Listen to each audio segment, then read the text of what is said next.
We're so excited to have with us today Leana Less, the VP of Global Consumer Marketing for Aveda, part of the Estée Lauder Companies. She runs marketing for all of the Aveda brand, and we are excited to have her here today. So welcome, Leana. Tell me about your career path that led you to this current role that you're in. My career path, well, I mean, Amanda, you're asking an old lady to go through a career path. So I started back in South Africa. That was where I was born and raised, and started in the advertising industry in South Africa. Really loved that industry. I think there were so many opportunities. And at the end of my advertising career, one of my clients was Coca-Cola. And so pitched for the account, won the account, had a brilliant relationship with the client. And then they offered me an opportunity to join Coca-Cola and look after media for them for the African continent. And Coca-Cola, as most corporations, is really an unstable giant. There's constant reorganizations as the organization pivots and, just restructure to make sure that the teams are strong enough for what the future holds. And that has always brought amazing opportunities for me. I think everyone would always sit, you would have the people who would sit and wait for the org chart to be released and go, what are they going to decide? What are they going to do with my life? And I always use that as the opportunity to say, wow, what would I like to do? So if we're going to restructure this team, what can I do? What can we do better? Where can I play a stronger role? And so that's always counted in my favor. Every time we've had a restructure, my role has either expanded or my territories have expanded.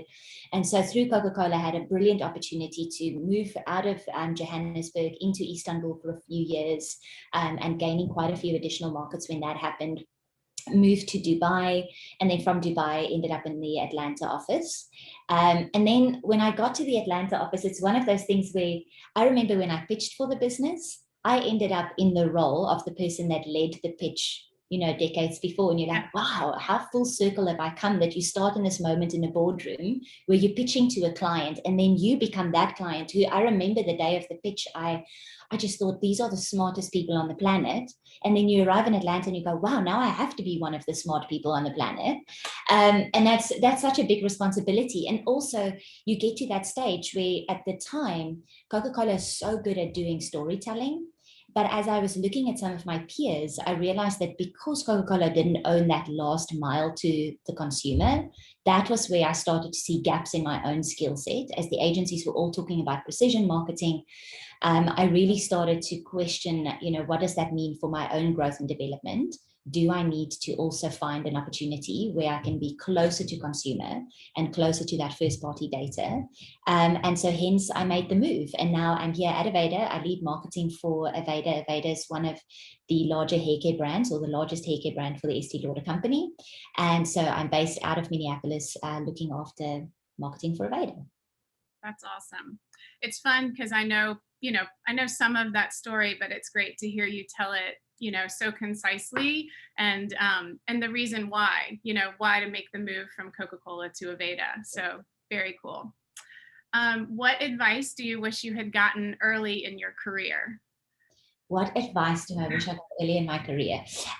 So much. Honestly, people needed to sit me down when I was young and tell me so many things. I think only in the last 5 years, or let's say in the last 10 years, I realized that I had such a cultural block. You grow up in Africa, it's a very structured environment, everyone wears their uniforms, and there's a great respect for your elders. So even when you sit in your classroom, the teacher would walk in, we would stand up as one person, the teacher would greet the class, she would greet her back, and she would say, thank you very much, you can sit down. And so you kind of grow up in this space where you have your elders or you have your leaders, and you're a child and you need to listen to what they say. And I brought so much of that into my career, where I would say in the beginning years of my career, I would never engage with senior leaders, because I wasn't senior enough to have that. My respect for them was so high that unless if I was spoken to, I would not speak up. I would not seek them out. I would not contribute in meetings because it was not my place. And that is the one thing now that I look back, the amount of opportunities that I've lost, to learn more and to interact with people more and to get more feedback earlier is something that I really, truly wish that somebody told me, is that there's a difference between respect, and still being respectful versus saying there's a hierarchy and you need to play in your zone and stay in your zone until you're invited to move outside of that zone, which I honestly, now that I look back at it, I'm so conscious when I see other people do it, to say, you know, come up here, let's have a conversation. And I know as a leader, they always say, let the most junior person in the room speak. But honestly, it's the hardest thing to do when you come from that culture where that is not appropriate. Right. I think that's interesting culture-wise, but also I think that's true of women sometimes in general, where we're waiting for permission to speak, whereas, you know, others might just jump on in. So I think that advice translates beyond cultures as well. And I think that's really a really good point, because you don't need to wait for permission. You're in the room, so be a part of the room. I agree. I think it's culture. I think it's gender. I think it's personality. Some people also just intuitively find it much easier to engage and interact and have the conversations because they feel brave enough to be able to do that, you know? Yeah, that's great. What would you call your superpower? Oh, my superpower. I believe I'm I don't know, I'm probably an activator. So I'm that person that I don't need the green light, Amanda. I'm going to start. And if I get to that stop street, I'll figure out what to do and I'll continue to move. But I don't wait for the green light. I think it's one of those things where some people are very, what is the word? Consequential? Like in order? Yeah, they're very sequenced in terms of the decision has to be made. Sequence is good. The decision has to be made, the path has to be defined, the roles has to be assigned. And I think you can do both. I think sometimes you just need to start moving versus waiting for everything to be aligned and organized and ready and done. And so I do think that that's one of my strengths, is that I can parallel both. I can still continue to dream the big dream, but start the journey. And that's important, I think, especially today. I think that's super important, especially in big companies like you have worked in, at a Coca-Cola, an Aveda, Estée Lauder Company, where sometimes the pace can seem so slow of trying to get all the approvals in order and get everything going. So if you have that capability to kind of keep it moving while you're following those rules, you know, that is a superpower. That's great. Okay, so in your role now, other than the global pandemic, you know, economic turndown that we've been going through, what's the biggest challenge you face as a marketer? I think the biggest challenge, especially what I love about the beauty category, is things have to move so fast. You need to innovate at a seasonal pace and come up with new, you know, insights that really, you know, result in products, etc. That is what the consumer desires, or that she doesn't even know yet that she desires. And so it is having that room to breathe and really be visionary, because that is important. You need to make sure that you are breakthrough and then what you're proposing is bigger and better than what is happening out in the marketplace. But at the same time, organizations are leaner. Organizations are very lean today. And so balancing, having the opportunity to continue to dream big and equally rolling up your sleeves and getting into everything elbows deep to make sure that the execution is done optimally. I think it's that balance between the two, where execution has to be perfect every day to ensure that every dollar is delivered. And yet you need to dream big enough so that as you're moving every day, the destination towards you're going is the right destination, is a big enough destination to ensure that you're going to win. Yep. Keeping your eye on the prize. The whole time. Yeah. And redefining the prize. You know, sometimes what you thought was a big prize, you achieve it much faster and you go, okay, now it needs to be much bigger next time. So it is really that balance. And that's also when we look at talent, trying to find talent that can do both. People need to be really strategic, but for me, strategy is as much about seeing the big picture, but also distilling it into those smaller steps and into those bite-sized chunks so that people can start and not get overwhelmed, and that they also have joy along the journey versus just having that big end goal. And it just seems like it's going to take 3 years to get there or 4 years to get there. You need to be super clear about the little winning moments every day. To make sure that people stay motivated, so make sure that people keep getting fed, you know, and keep finding that joy to keep moving. Oh, I love that so much. Yeah, it's true, because I think having that bigger strategic vision, sometimes that's all people are thinking about. And I love that you as a leader are thinking about, you've got to have the vision of how to get there, and making sure, I love how you said that, joy along the way. It is so important to have, they always say it's the journey, not the destination, and having that mentality in work, I think is beautiful. I love it. Yeah. What keeps this role interesting for you?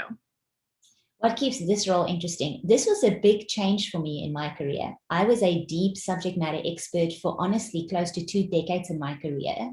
And I always, and throughout every year, when you have your conversation with your manager on what is the next roles for you, where do you see yourself going, I constantly ended up in that conversation. Are you going to stay as a deep subject matter expert, or do you want to start moving into generalist marketing, general management, etc.? And every time that I felt that I was ready to do that, people would go, oh, no, we don't have enough subject matter experts. You are a unicorn. Stay in your lane, unicorn. This is your path. Be proud of the fact of what you're achieving in this lane. And so for me, to step into this role, I'm learning every day. There's so many exciting things.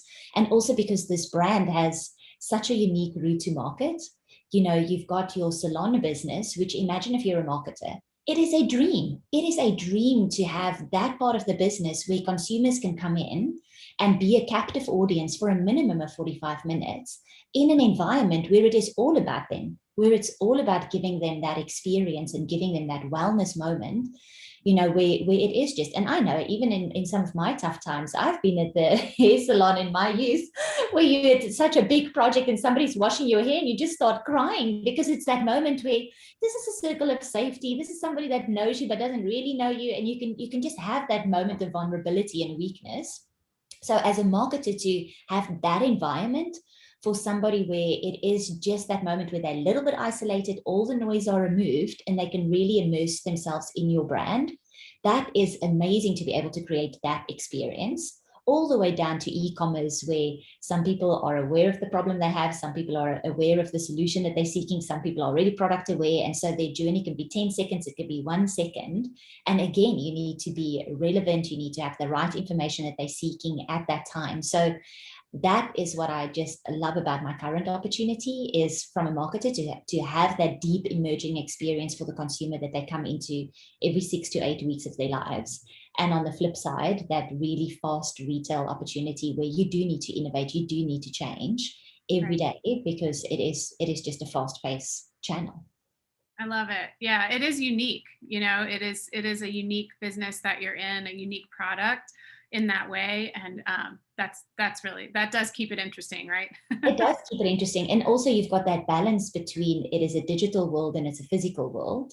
Mm-hmm. And they have fundamentally different ways in how you need to craft your message. What are you creating for visual merchandising? What is that tactile experience that you have to create? And how does that differ from your virtual experience?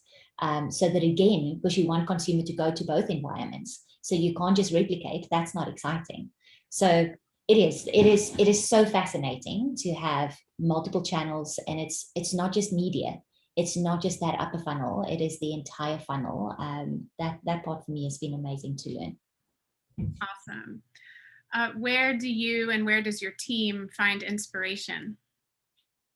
Where do we find inspiration? Wow, there's so many things. I think we're very lucky that Aveda is such a natural brand. I myself I think everyone at Aveda is so focused on the planet, is really so focused on the mission, and to have that as a grounding piece. I will tell you, even when we do creative, the way in which we look at nature, I see everyone in the room getting so inspired.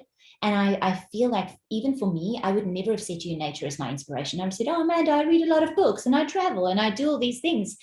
I think at Aveda, you become so hypersensitive to nature and how nature works. And so I feel like I'm becoming a little bit of a botanist all of a sudden, because there just is, you learn so much and you go, how have I taken this for granted, when it is, you're surrounded by it every day, which I think sometimes people are the same with their own bodies as well. You surround it, you live in it every day.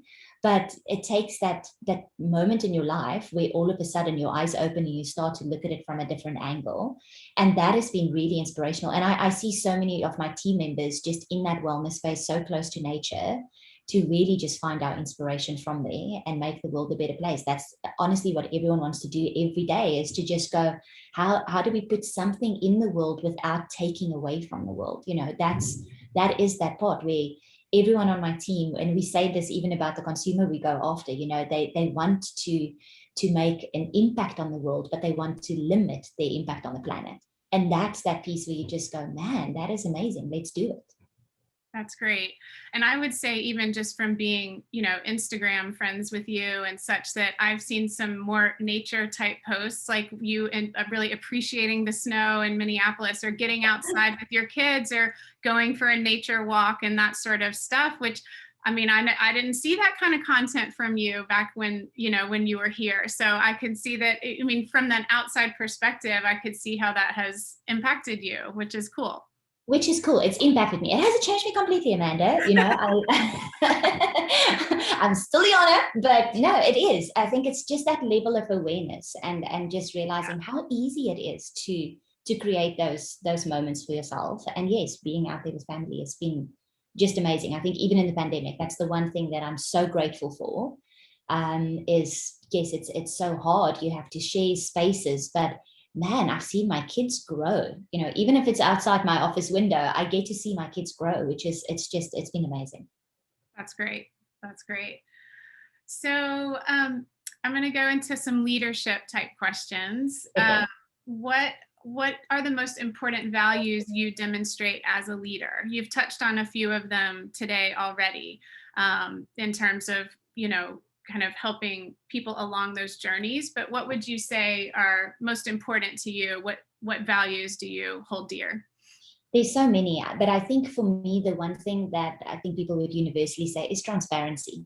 If there's one thing, it's Leana keeps no secrets. Like if I've got any fact that I think will help the team do things better, or give them context to understand why we are trying to do something, I think that level of transparency is so important, and how information flows throughout the team, so that we are very transparent of what we want to achieve. We're very transparent of, are we getting there, are we not getting there? And then I think I'm also very resilient. I feel like when my team is under pressure, I flex. And I think I sense that from people as well. And that is just who I am. And that makes me feel good. Like for me to be able to help people and to flex in the times that we have to flex, that level of resilience, I think is really important. I don't get thrown off. If things aren't going well, let's find a solution. Let's find a different path. Let's go back to the drawing board. But that energy and that power, I think, is what I think from a leadership perspective. And I start to see that in my teams as well, that we all just immediately, you just go, wow, did she just problem solve that? And she's not the problem solver on the team, she's our devil's advocate on the team. And all of a sudden you see that spirit in the team, that we can do it. It's just finding the right way to get there. But believing that anything is possible. It's just the path is not always necessarily the way that we've defined it, and having the flexibility to pivot if we need to. Right. Great. So what advice would you give to someone entering a role similar to yours? What advice would I give to somebody? I think I learned a lot of this last year. So what is the most important thing that I would say is to set boundaries, because that is the one part where, yes, I'm resilient, but that also means that sometimes I'm not really good at setting boundaries. I'm a person that goes into that moment and, I will, and that's not a great example. It's not a great example to say to people to go, man, she can work every hour of the day. I don't want to be that. So I think boundaries are really important.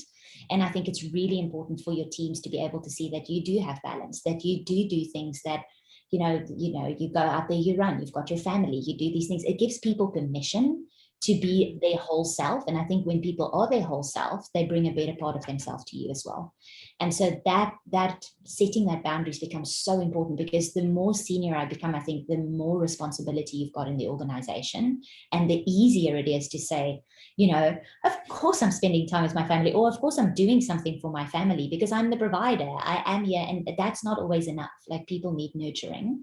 And so boundaries is what I would say. Number one, just have boundaries. And the thing that I've learned as well, boundaries would be one. And the second one would literally be individualization.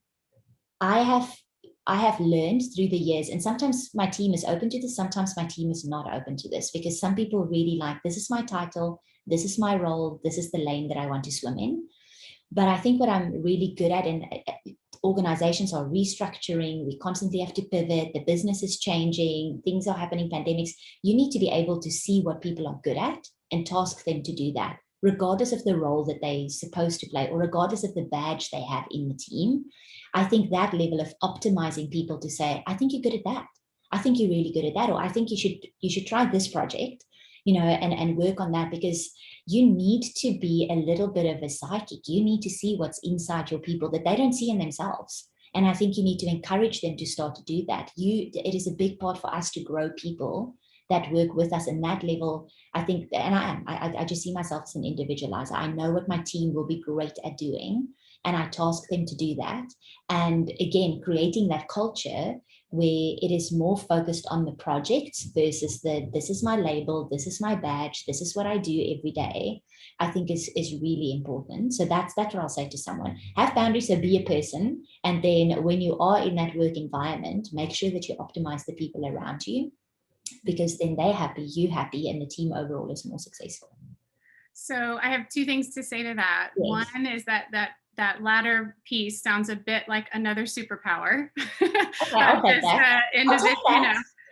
And the second thing I'll say is I feel like you did that with me at Coca-Cola, where, I was in a certain role with digital IQ, and you kind of roped me into a lot of the connections work and the global agency relationships and some of that stuff. And I really appreciated it, because you weren't leaving me with my label, like you say, but you were identifying that maybe I could contribute over here to the larger mission of the team. And that was awesome. So I can firsthand say that I've been experienced that from you. And even in the role that you're in today, Amanda, I feel like you've landed in that perfect opportunity role that is literally playing to all of your strengths. And that is so important. And that's why, for me, it's fascinating how we still have so many structures. And I know that it's important for some level of the business, but ultimately, I think it is about who do we have in the team and what are they good at doing? And that changes. We do sometimes have certain pieces in the business.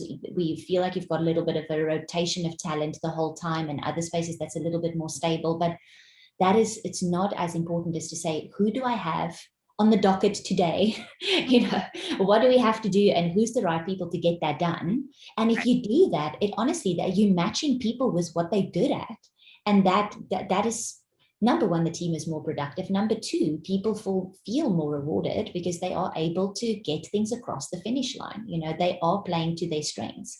And your output is better. Your output is so much better. And I think, let's go off script, Amanda. But if you also said earlier, like, what is the advice? What's the things? And you brought up females. I feel that in every mid-year or year-end conversation that I have with females on my team, they will all come in with the blacklist. Here's the things that I'm so bad at. I am so sorry. Please forgive me because I didn't do this good enough, or I didn't do, like, everyone comes in with such a level of honesty and self-awareness, and I'm going to be so much better. And it's like, no, you're not. That is not who you are. And that's okay. But let me tell you who you are. And that is brilliant. Please don't lose that. Please do not go and spend all the energy on your blacklist because you have defined these flaws in yourself. I would much rather let you be out there and do these things that you are so brilliant at. But that part of letting go and saying, that's okay. Somebody else is going to do that. Who on the team that has this on their gold list and not on their blacklist? And let them have it. Let them have it. Stay on your gold list, do the things that you're brilliant at doing, and continue to do that even better. That's what people need to do, is hone that skill. Yes. And it's fascinating because it happens every year. Every 6 months, people come in with that blacklist and the forgiveness and what I'm going to do to be better. And it's like, that is not what you need to do. You just need to be better at what you're brilliant at. And that's, it's interesting that people still, I think today, and I don't know where that stems from. That's a whole nother conversation. We'll edit it out. Psychological roots. We're not going to get into that here, but yes, I resemble that remark.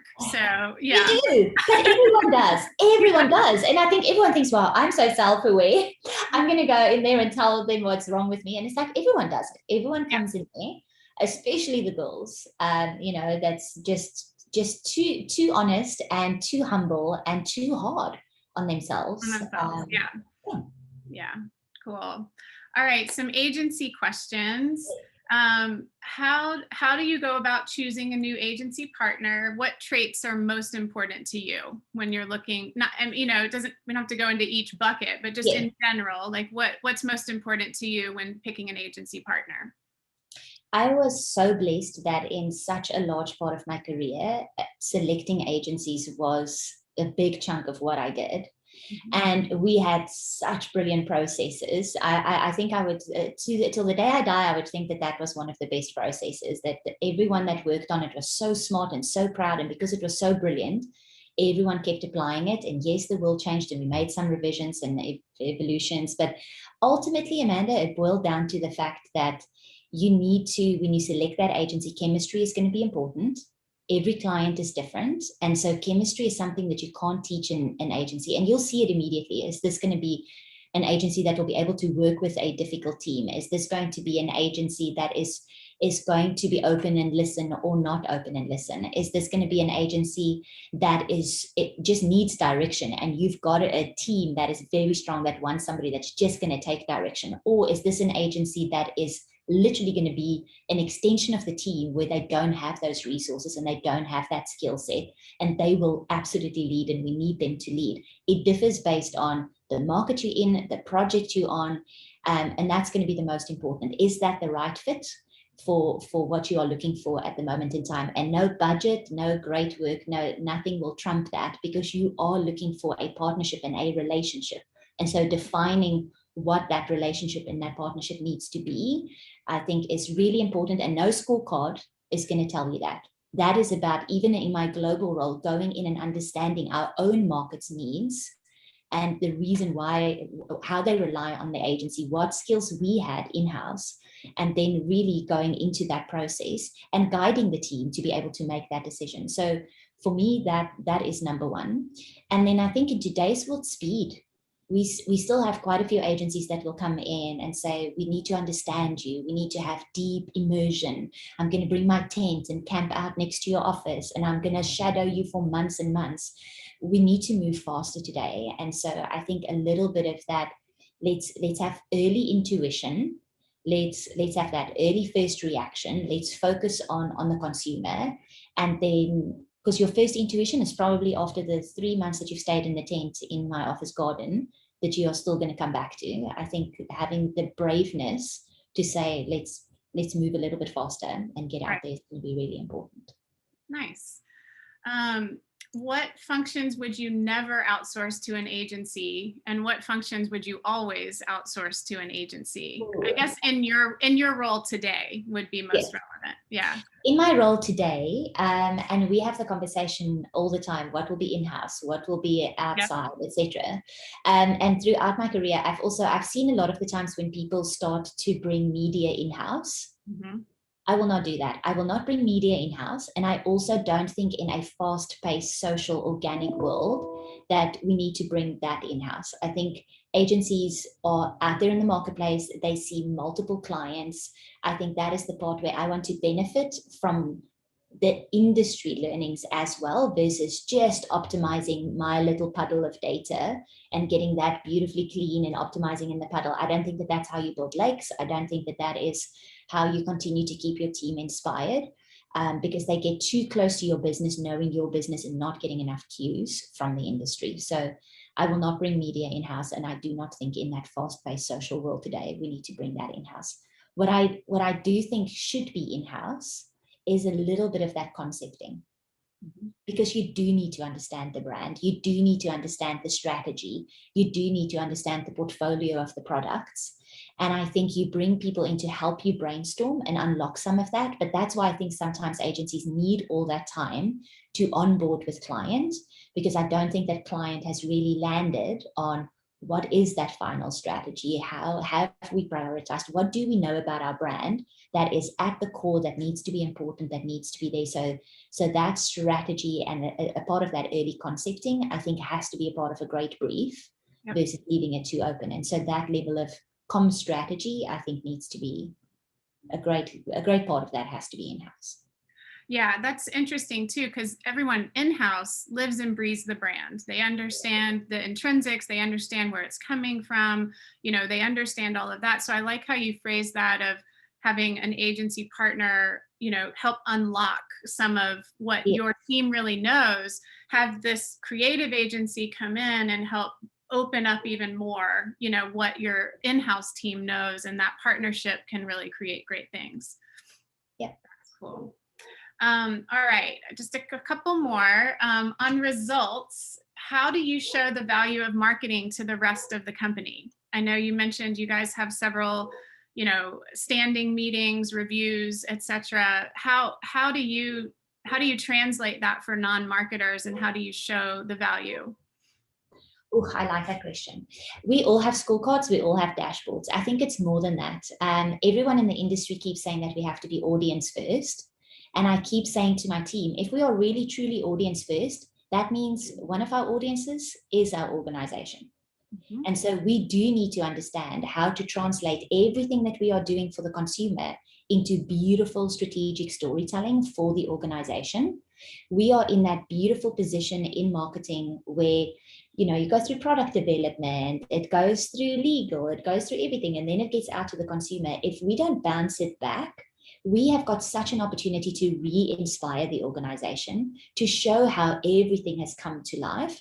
So we take that quite seriously, Amanda, and we've got our monthly meetings with all of the regions, etc., to make sure that people are very well equipped with their toolkits and activations of how do you take this to market in the optimal way, and where do we have gaps that you absolutely need to go and localize, but equally reframing all that content and information back to non-subject matter experts in the organization, where you do your monthly sizzles, where it is all about, this is what the organization is doing, this is what the business results are doing as a result of this. These are the things that we're going to do inside the company. We just launched as a 100% vegan brand in January. And so even as a part of that, we had our beautiful campaign assets. You've got your brand ambassador, you have all the press events, but we also decided that we had a partner, which was Veganuary. And we brought it back to the organization to say, this is a big deal. This is a huge milestone. We're a part of the history of the brand. Everyone will always look back at the history and say, in 2021, Aveda became 100% vegan. And so we encourage people to also be a little part of that ripple effect. Let's become vegan for the month of January. And even if you just do meatless Mondays, or even if you just switch out, your milk, and you go from dairy to almond, or whatever the case is. We had over 1,600 people in our organization that signed to go vegan for the month, which was amazing. And then again, you have that opportunity where the team becomes a part of the campaign. We are the campaign. We are all vegan now for a month. And, and some people even afterwards continue to do so. Some people will continue to be meatless, but it's finding those ways that the organization is really, truly a part of it outside of the beautiful subject matter expertise, and celebrating the role that everyone has played. For us to be vegan started all the way with our development team, and making sure that they're a part of the story as well, even if that story layer is only told inside the organization.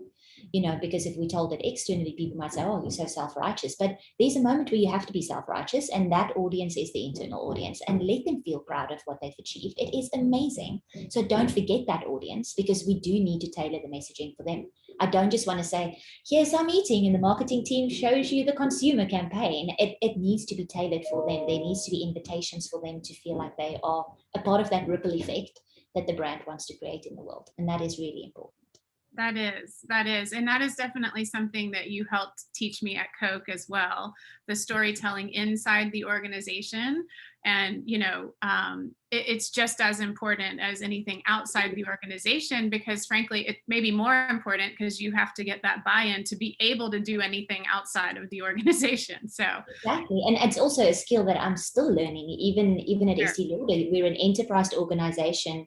We're a brand that's a standalone brand. We're not in New York where the organization is. So again, how do you have that beautiful strategic story so that the enterprise is very aware of everything that you're doing, and that the enterprise knows where you need help and support and assistance? Because if you don't spell that out, it's a fascinating story to pull together so that people have faith and trust in you and want to be a part of your success and support you to get there faster. Right. Which campaign or program are you most proud of in your current or a past role? So many. And it's so hard because I can't take credit for any of the campaigns, because all the really amazing campaigns in the world, you were always one little minion of a part of so many. But I will say, so if there's two, I think the vegan campaign for us was really phenomenal, because I think it was bringing, especially for our organization, a brand level message, integrating a product into that message, and having an opportunity to talk about your broader mission. For us really was everything that we said when I joined the company that we had to do from a marketing perspective just came together for the first time in that one presentation, where everything felt theoretical up to that point.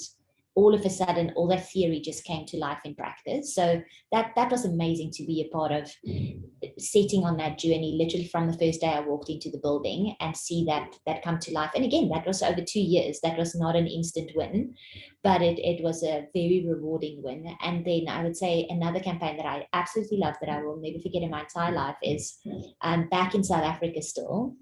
I was in that transition, moving from the agency into the brand, and so played a little bit of a dual role. But Coca-Cola supported the Nelson Mandela's Children's Fund.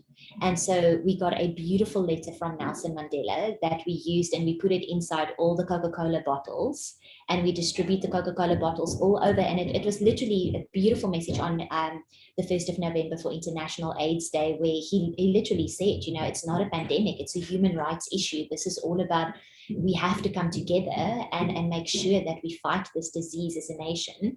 It was so beautiful. And it was just one of those, and we left it in such unexpected places. People would go to the cinema and the bottle would be on their seat, or we would leave it in their windowsill, or, you know, just somewhere in the middle of a parking spot. But just that subtle seeding of that message. There was no paid media, nothing, just a very, very meaningful message from one of the most powerful people on the planet, delivered in your brand.